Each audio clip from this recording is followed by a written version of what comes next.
कह रहे माता जी का पिंडदान करेंगे ग्याजी में बिहार में। बताओ, पिंडदान तो इनके भैया कर चुके वाराणसी में, और जिस दौरान इनकी माता जी का इंतकाल हुआ उसके बाद जो पिंडदान इनके भाई ने किया वाराणसी में, और ये कहाँ थे? बेंगलुरु में चुनावी प्रचार कर रहे थे, सभाएं संबोधित कर रहे थे। तो जब इन्हें अपनी माँ का ख्याल नहीं आया था पिंडदान का, और ये व्यक्ति वो है जो माँ के मरने पर मुंडन तक नहीं कराया, और धर्म की दुहाई देने वाला व्यक्ति, मुंडन भी नहीं कराया इसने। क्या धर्म का ये क्या निभाई है? इसका मतलब ये माँ का भी यूज, अपनी माँ का यूज भी ये राजनीति के लिए करता है व्यक्ति, जो अपनी माँ को नहीं छोड़ सकता राजनीति के चक्कर में, तो किसका सगा होगा? स्थितियां ये बीच में देखिए ऑपरेशन सिंदूर ले आए, भारत के लोगों को सैलानी 300 किलोमीटर लोग आतंकवादी भारत में घुसाए।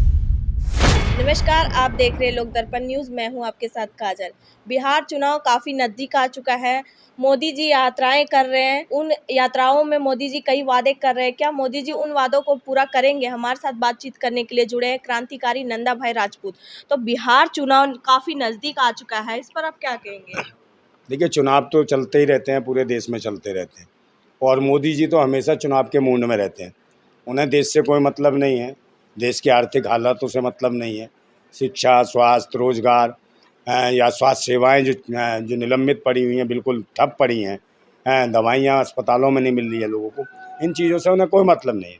वो हमेशा चुनाव के मूड में रहते हैं, चाहे देश बिल्कुल नरक में चला जाए, गरक में चला जाए, जो भी इनकी भाषा उसमें चला जाए।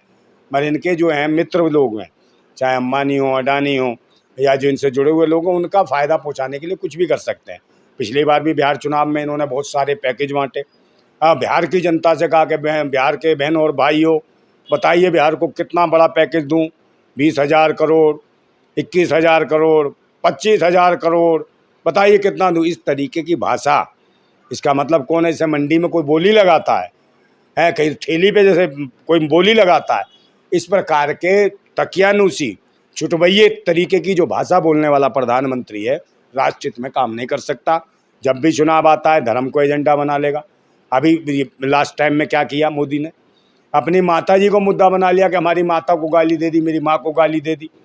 तो एक बात बताओ, जो बंदा जो पकड़ा गया, जो इनकी माँ को गाली दे रहा था, जिसको कह रहे हैं माँ को गाली दे रहा था, वो तो मोदी जी को गाली दे रहा था, माँ को कहाँ गाली दे रहा था और वो भी इनकी भाजपा IT सेल का आदमी निकला, तो इनकी चोंच बंद हो गई तो उसको मुद्दा बनाया। मेन स्ट्रीम मीडिया दलाल ने खूब दिखाया उसको, जबकि पंजाब डूब रहा था, पंजाब के लोग डूब डूब के मर रहे थे, माताएं बहनें डूब डूब के मर रही थी, वो माताएं चीख पुकार कर रही थी, जिनके छोटे छोटे नौनिहाल डूब के मर रहे थे, तो वो माताएं नहीं थी, बहनें नहीं थी, उनकी चिंताएं नहीं थी मोदी जी को बिल्कुल भी।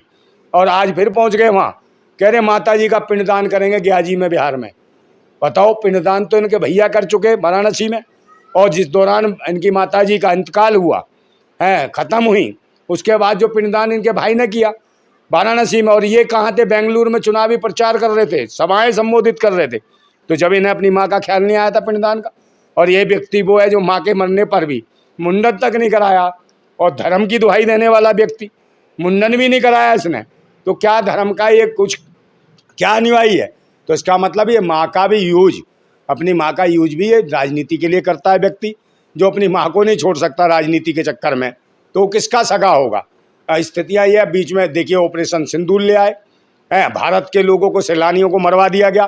300 किलोमीटर लोग आतंकवादी भारत में घुसाए। माँ की गाली याद आ रही है कि माँ को गाली दे दी, जबकि मोदी जी को गाली दी उसने।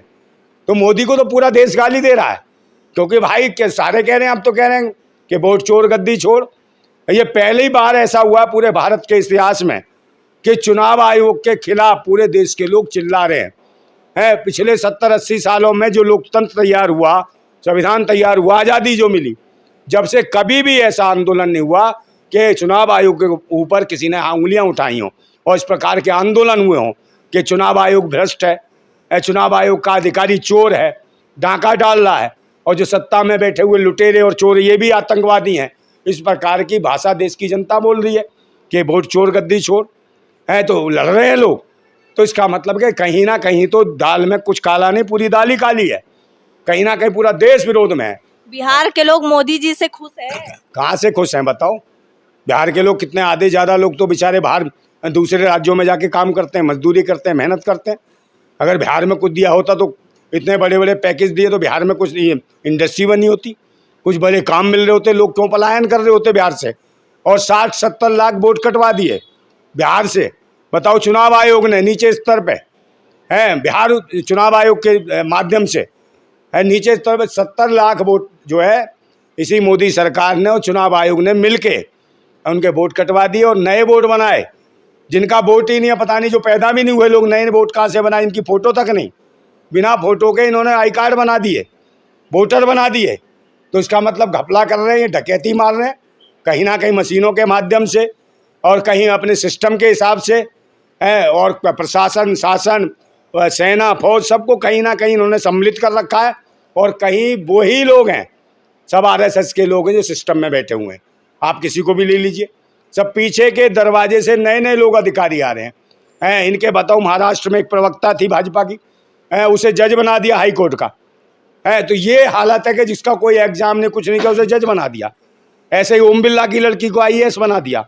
ऐसे ही चुनाव आयोग का जो अधिकारी है ज्ञानेश कुमार गुप्ता, उसके दामाद, उसकी बेटी को जिला अधिकारी डीएम बना दिया, कलेक्टर बना दिया, जबकि उसकी क्वालिफिकेशन थी नहीं अभी ऐसी कि उसको स्टेम में उसे डीएम बनाया जाए, उसे डीएम बना दिया। उसके परिवार वालों को सही सही जगह लगा दिया। तो वो भाई चोरी नहीं करेगा तो क्या करेगा? तो ये सब मिलजुल के देश को लूट रहे हैं। और साथ में मेन स्ट्रीम मीडिया है, जो मोदी मीडिया है, गोदी मीडिया नहीं, मोदी मीडिया को है, जो मोदी जो चाहता है, मोदी के मन की बात ये भी करती है और मोदी के लिए बचाव में खड़ी रहती है। और यही हालत थी कि ये लोग गए वहाँ नेपाल गए, यही मैं मोदी मीडिया वाले कैसे कान सेके वहाँ के नेपालियों ने, टपाटप टपाटक, कईयों को तो झूला झुला के मारा है, चिल्ला रहे थे। मणिपुर भी चले गए। हाँ, तो मणिपुर कहाँ गए? मणिपुर में देखो कैसा विरोध हुआ, तुमने देखा नहीं विरोध कैसा हो? काले झंडे दिखाए। 47 ऐसे लोग थे जो भाजपा के पदाधिकारी थे, उन्होंने इस्तीफा दिया और कहा कि go back Modi, go back Modi. Modi भाग यहाँ से, मनुष्य भाग यहाँ से। 2 साल से मर गया था मोदी, 2 साल के अंदर क्या हुआ वहाँ पर भाई? मणिपुर को क्या मणिपुर बना दिया? तभी ये मगरमच्छ वाले आंसू। कौन सुरक्षित है बताओ? महिलाएं 2-2 बजे रात तक घूम रही है। कहाँ घूम रही है 2-2? दिल्ली की मुख्यमंत्री का कान सेक दिया, जब इनकी मुख्यमंत्री सुरक्षित नहीं। वो चिल्ला रही मेरा कान सेक दिया, मैं तो दहशत में आ गई हूँ। तो बताओ, जब इनकी मुख्यमंत्री सुरक्षित नहीं तो कौन सी महिला सुरक्षित है बताओ?